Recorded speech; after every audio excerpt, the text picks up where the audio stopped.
Puji Tuhan, kita sudah bersama-sama memuji Tuhan. Kita akan bersama-sama lanjutkan dengan kita boleh memanjatkan doa yang diajarkan Tuhan Yesus, yaitu doa Bapa kami. Mari kita berdoa.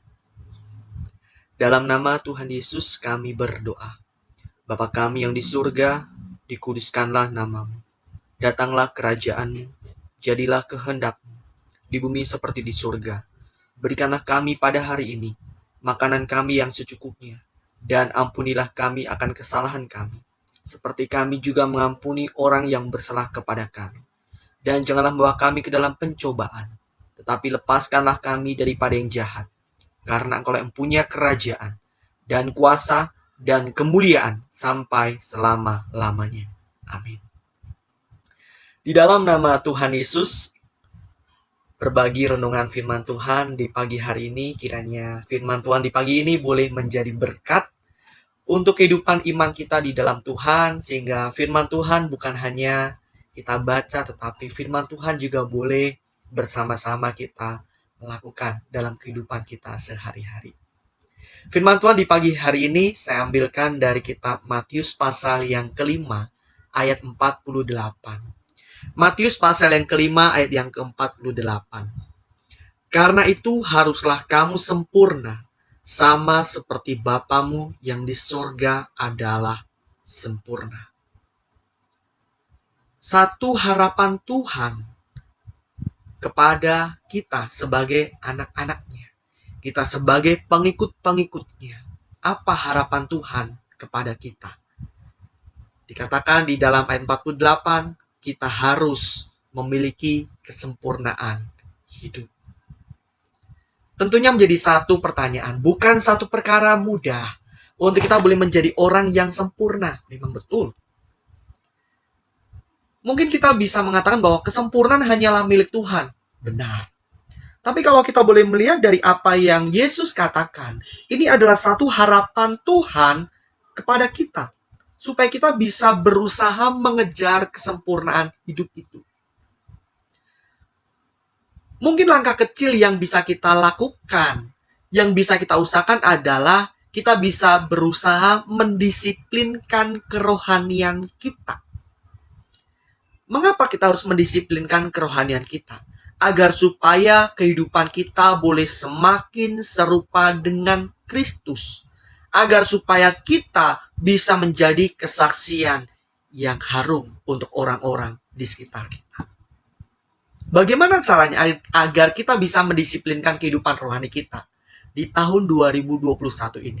Yang pertama, kita bisa belajar dari Daud, seperti yang dicatatkan di dalam Mazmur 145 ayat yang kedua. Mazmur 145 ayat yang kedua di sini dikatakan, setiap hari aku hendak memuji Engkau dan hendak memuliakan namamu untuk seterusnya dan selamanya. Langkah pertama yang bisa kita lakukan agar kita bisa mendisiplinkan kehidupan rohani kita, kita bisa belajar seperti Daud, harus memuji Allah setiap hari, setiap saat. Tentunya memuji Allah bukan satu perkara yang sulit untuk kita.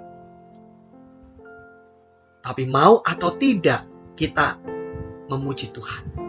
Baik dalam keadaan apapun. Apalagi masa pandemi ini masih berlangsung. Kita harus tetap memiliki satu kehidupan, semangat untuk memuji Tuhan. Perkara yang kedua, selain memuji Tuhan, apa yang bisa kita lakukan untuk kita bisa mendisiplinkan kehidupan rohani kita? Kita bisa belajar dari kehidupan dan semangat jemaat di Berea, seperti dicatatkan di dalam Kisah Para Rasul pasal 17 ayat yang ke-11. Kisah Rasul pasal 17 ayat yang ke-11 di situ dikatakan bahwa kehidupan jemaat orang-orang di Berea lebih baik hatinya. Kenapa mereka lebih baik hatinya?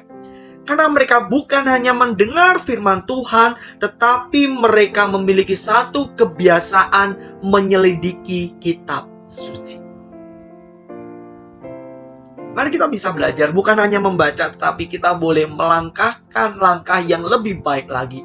Firman itu harus kita selidiki, harus kita renungkan, dan actionnya itu akan menjadi sebuah gerakan kita bersama.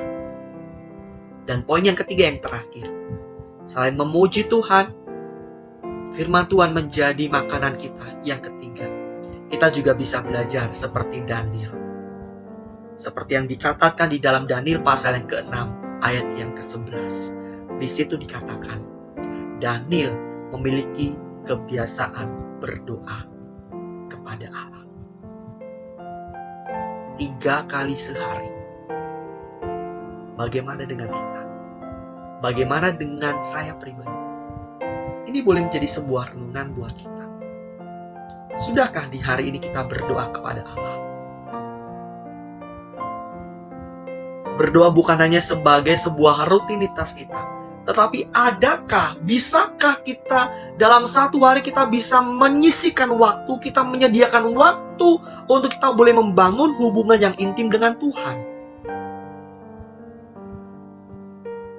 Mari, di semester yang kedua ini di tahun 2021, kita bersama-sama belajar, kita bersama-sama berusaha mengejar hidup sempurna, apa yang menjadi harapan Tuhan kepada kita. Dengan langkah kecil kita berusaha mendisiplinkan kehidupan rohani kita. Dengan kita memuji Tuhan setiap hari, dengan kita boleh menjadikan firman Tuhan menjadi makanan kita sehari-hari. Dan yang ketiga, yang terakhir, doa menjadi sebuah kekuatan untuk kehidupan iman kita. Tuhan Yesus dimuliakan, Tuhan memberkati kita. Amin.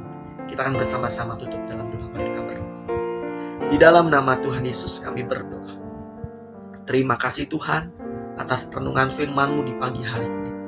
Kiranya dengan firman yang boleh kami sama-sama dengarkan, kami boleh bersama-sama memiliki sebuah semangat untuk kami boleh mengejar kehidupan yang lebih baik lagi Tuhan. Sama seperti harapan Engkau kepada kami, agar kami berusaha menjadi anak-anak-Mu yang bisa hidup dalam sebuah kesempurnaan. Tuhan Yesus, tolong bantu kami agar kami bisa melakukan apa yang Engkau inginkan. Dan Tuhan, di semester yang kedua ini Tuhan, di tahun 2021 ini Tuhan, kiranya Engkau boleh menambahkan semangat untuk kami boleh berusaha lebih baik lagi. Semangat di dalam kami boleh belajar. Dan kami juga berdoa ya Tuhan, kiranya Engkau boleh memberkati untuk setiap kehidupan keluarga kami masing-masing Tuhan. Diberkati di dalam setiap usaha pekerjaan kami. Diberkati dalam kehidupan rumah tangga kami. Dan diberkati dalam setiap usaha apapun yang kami boleh kerjakan setiap hari. Terima kasih Tuhan Yesus. Bila sebentar kami akan bersama-sama beraktivitas. Kiranya Engkau menyertai kami dan kami serahkan kehidupan kami sepanjang hari ini. Terpujilah nama-Mu Tuhan kekal sampai selama-lamanya. Haleluya. Amin. Selamat beraktivitas. Tuhan Yesus memberkati. Amin.